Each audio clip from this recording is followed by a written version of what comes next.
Waalaikumsalam warahmatullahi wabarakatuh.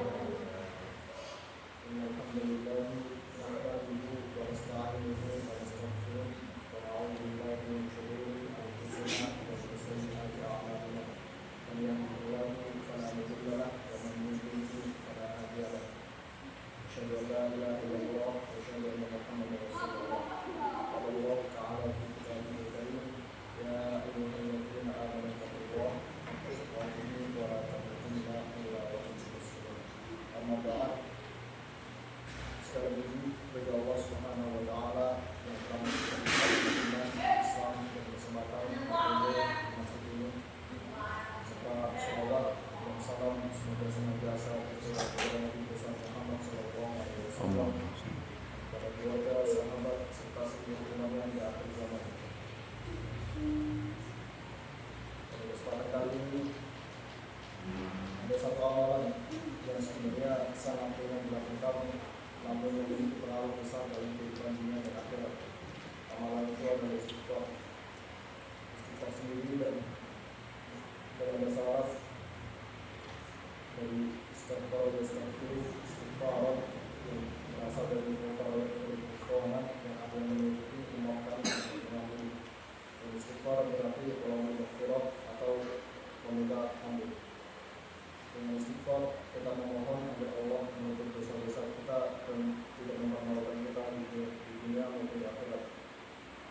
Ucapan istighfar paling sederhana adalah astagfirullah atau astagfirullahaladzim atau astagfirullahaladzim kalau difirullah. Di dalam Al-Quran banyak sekali ayat yang memerintahkan kita untuk memperbanyak istighfar. Salah satunya ada di surat Nuh ayat 10 sampai 12. استغفروا ربكم انه كان غفارا يرسل السماء عليكم مدرارا ويمددكم باموال وبنين ويجعل لكم جنات ويجعل لكم انهارا. Maka katakan kepada mereka, mengampunilah kepada Tuhanmu, sungguh Dia adalah Maha Pengampun. Saya Dia akan memberikan jannah yang kepadamu, memberikan harta dan anak-anakmu dan mengadakan untukmu dengan betul dan sungai-sungai. Lalu juga di surat ayat 3.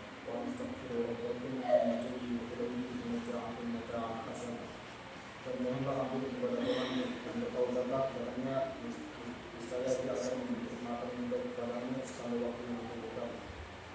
Ayat-ayat ini menunjukkan bahwa istighfar bukan hanya tentang dosa dan pahala, tapi juga tentang kebutuhan rezeki dan ketenangan hati. Rasulullah sallallahu alaihi wasallam juga bersabda, Wallahi inni la astaghfirullah wa atubu ilaihi fil yawmi akthar min 70 marratan. Demi Allah, sesungguhnya aku memohon ampun kepada Allah dan bertobat kepadanya dari 70 kali dalam sehari. Dan dalam hadis lain disebutkan, Tuba iman wajah filsafah fatihi istighfar dan katsira. Berbahagialah orang yang dalam catatan amalnya terdapat istighfar yang banyak. Dan sahabat dan ulama-ulama pada zaman dulu, mereka menjadikan istighfar sebagai solusi dari masalah-masalah mereka. Hasan al-Basri pernah didatangkan oleh beberapa orang. Yang pertama mengeluh kekeringan, ada yang lain mengeluh kemiskinan, yang lain sudah punya anak, yang lain harus bekerja. Tapi Hasan al-Basri menjawab semua keluhan tersebut dengan satu nasihat, yaitu perbanyak istighfar. Karena menurut Hasan al-Basri memahami ayat 10 sampai 12 yang disebutkan tadi bahwa istighfar membuat keberkahan duniawi dan ukhrawi. Dan Umar radhiyallahu anhu berkata, yang artinya aku tidak khawatir jika aku tidak dikabulkan, aku hanya khawatir jika aku tidak memiliki istighfar dan mengingat yang sungguh-sungguh kepadanya. Dan istighfar ini selalu menghapuskan dosa dan kesalahan. Sebagaimana Allah Subhanahu wa taala berfirman, "Wa may ya'mal as-sayyi'atan yudam min nafsihi thumma yastaghfirullah billahi ghafurur rahim." Siapa yang beramal buruk atau menzalimi dirinya sendiri, kemudian dia bertobat beristighfar kepada Allah, maka dia akan mendapati Allah itu Maha Pengampun dan Maha Penyayang. Kemudian ada manfaat dari istighfar, yaitu menyatakan dari segi kebenaran seperti yang disebutkan di surat tadi. Ketiga, membuka jalan keluar dari kesulitan. Allah Subhanahu wa taala berfirman, "Wa man yattaqillah yaj'al lahu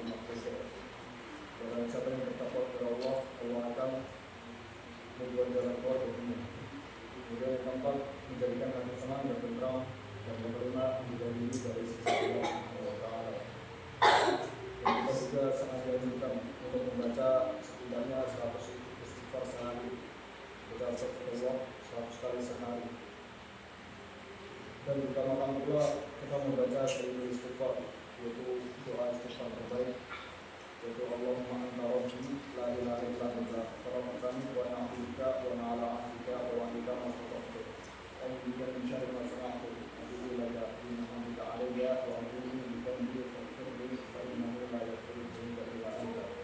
Ya Allah, Engkau Tuhanku, tidak ada Tuhan selain Engkau, Engkau yang menciptakanku dan aku hamba-Mu, dan aku di atas perjanjian kepadamu, yaitu untuk selalu mengkawinkanmu, dan di atas janji-Mu, yaitu surga-Mu sebesarku.